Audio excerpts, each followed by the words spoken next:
Amici e amiche di Play with Prince, vorrei parlarvi di un gioco che tenevo d'occhio da un po', ovvero The Spirit of the Samurai di Digital Mind Games, titolo che a prima vista potrebbe sembrare il classico Metroidvania dai toni cupi e combattivi che richiamano alla lontana anche un po' il genere Souls-like se vogliamo. E in effetti se i trailer e le prime demo fecero emergere somiglianze piuttosto evidenti con titoli come i due Nioh di Team Ninja, il prodotto finale è però una creatura a parte che mescola samurai, gattini e una certa dose di sovrannaturale. Ma The Spirit of the Samurai è soprattutto un titolo che mi ha sorpreso nel bene e nel male, e non sempre nel modo che mi sarei aspettato. Che dite? Siete curiosi di saperne di più? Va bene, ma prima di proseguire lasciate un bel like e iscrivetevi al canale per supportarmi. Fatto? Ok, proseguiamo.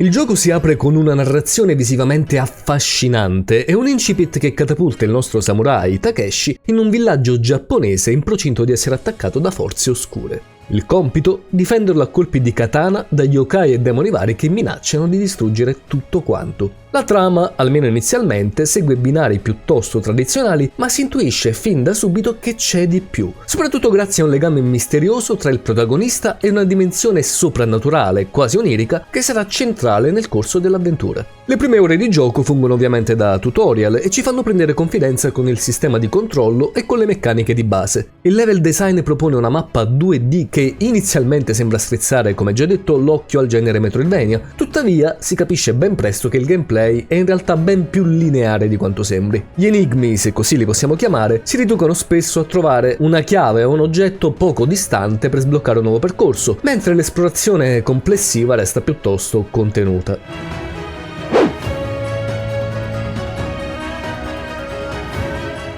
Il titolo presenta alcuni elementi RPG, come la possibilità di spendere punti accumulati con i vari passaggi di livello presso appositi altari in una scheda delle statistiche del personaggio, o anche di offrire incenso per acquistare oggetti che ci aiuteranno nella nostra missione, come kunai, frecce per l'arco o grimaldelli per aprire porte bloccate. Tuttavia, il cuore pulsante del gameplay risiede nel sistema di combattimento, che è sicuramente uno degli aspetti più particolari del gioco. Se stiamo usando il pad, ogni attacco del nostro samurai dipenderà dall'inclinazione della levetta analogica a destra. Si tratta di una scelta piuttosto originale che ricorda titoli come For Honor o Absolver, ma con una peculiarità. È possibile infatti anche personalizzare le mosse che sbloccheremo di volta in volta per creare uno stile di combattimento tutto unico. E particolare è poi la meccanica dei danni ricevuti, che andranno ad intaccare prima la barra della nostra stamina e solo dopo i nostri punti vita. Questi ultimi sono in totale 3 e potremo recuperarli una volta persi grazie ad appositi oggetti curativi.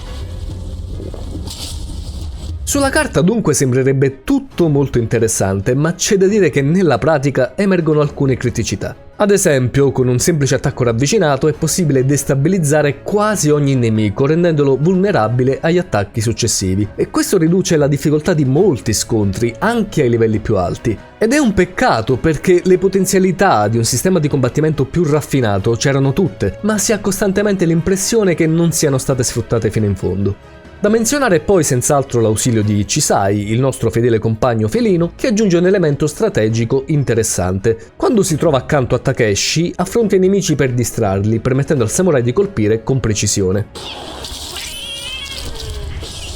Ci sono però poi sezioni in cui il gattino dovrà agire da solo, nascondendosi dai nemici, offrendo così una piccola varietà al gameplay grazie all'introduzione di meccaniche stealth.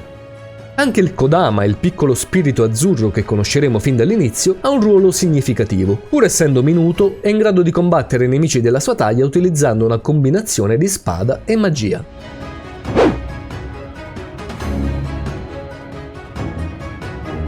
È sul fronte artistico dove invece il gioco brilla davvero. I movimenti del protagonista e dei nemici sono realizzati con una tecnica di animazione in simile stop motion, che dà un tocco cinematografico e unico all'azione. Anche gli scenari, con le loro atmosfere che oscillano tra il mistico e il grottesco, riescono a catturare l'attenzione. Tuttavia, questa cura estetica non sempre si riflette nella varietà delle mappe o dei nemici, che tendono purtroppo a ripetersi con il passare delle ore.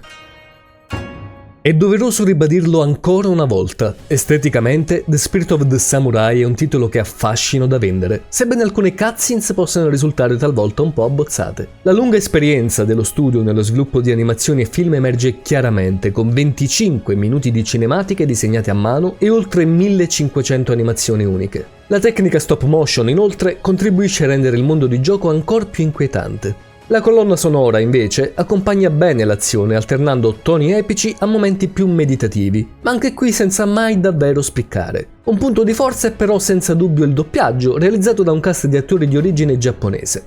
Il loro contributo è riuscito a donare senz'altro un'apprezzata autenticità all'esperienza di gioco complessiva.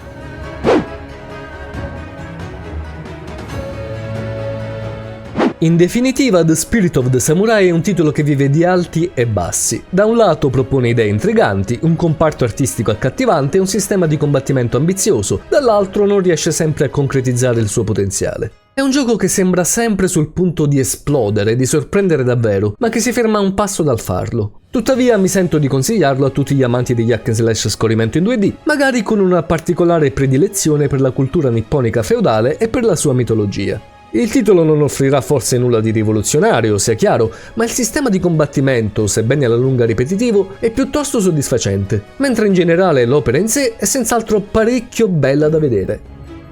E voi amici che cosa ne pensate? Vi incuriosisce questo The Spirit of the Samurai? Fatemelo sapere qui sotto nei commenti. Io nel frattempo vi invito a lasciare mi piace a questo video, ad iscrivervi al canale e ad attivare la campanella qualora non l'aveste già fatto e a seguirmi su tutti i social e sul mio gruppo Telegram che trovate qui in descrizione. Ah, e ovviamente, come sempre, non dimenticate, giocate con passione. Alla prossima!